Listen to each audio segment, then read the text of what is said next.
In-nies li jaħdmu l-qorti inkluż il-prosekuzzjoni jeħtieġ li jevitaw l-iżbalji billi jqogħdu ħafna aktar attenti kif jiktbu ċitazzjonijiet u jagħmlu l-att tal-akkużi. Il-President ta' Malta għamel dan l-appell fl-isfond ta' każi riċenti fejn qassis inħeles minn kull akkuża ta' stupru minħabba żball fl-att tal-akkuża. Ftit ta' żmien wara sar magħruf li 3 pulizija u bouncer kienu nħelsu minn kull akkuża minħabba żball din id-darba fil-ħin u d-data fuq l-att tal-akkuża. Huma kienu qed jiġu akkużati li sawtu student Franċis f'Paċeville. F'dan l-isfond il-President ta' Malta qal li min jiżbalja jeħtieġ li jibda jassumi r-responsabilità tal-iżball li jkun għamel. Huwa qal dan meta kienet jippresedi ċ-ċerimonja tal-ħatra ta' żewġ imħalfin ġodda. F'din iċ-ċerimonja Jacqueline Padovani u Robert Mangione ħadu l-ġurament ta' imħalfin.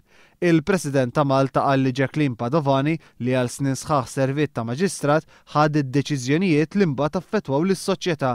Min-naħa l-oħra l-imħallef Mangione, avukat għal diversi snin, għatta ħafna żmien jispeċjalizza fil-medjazzjoni, xi ħaġa li skont il-President ta' Malta pajjiżna jeħtieġ li jkompli jsaħħaħ. Fl-istess ċerimonja l-President appella biex in-nies joqogħdu ħafna aktar attenti kif jitkellmu fuq id-deċiżjonijiet tal-qorti.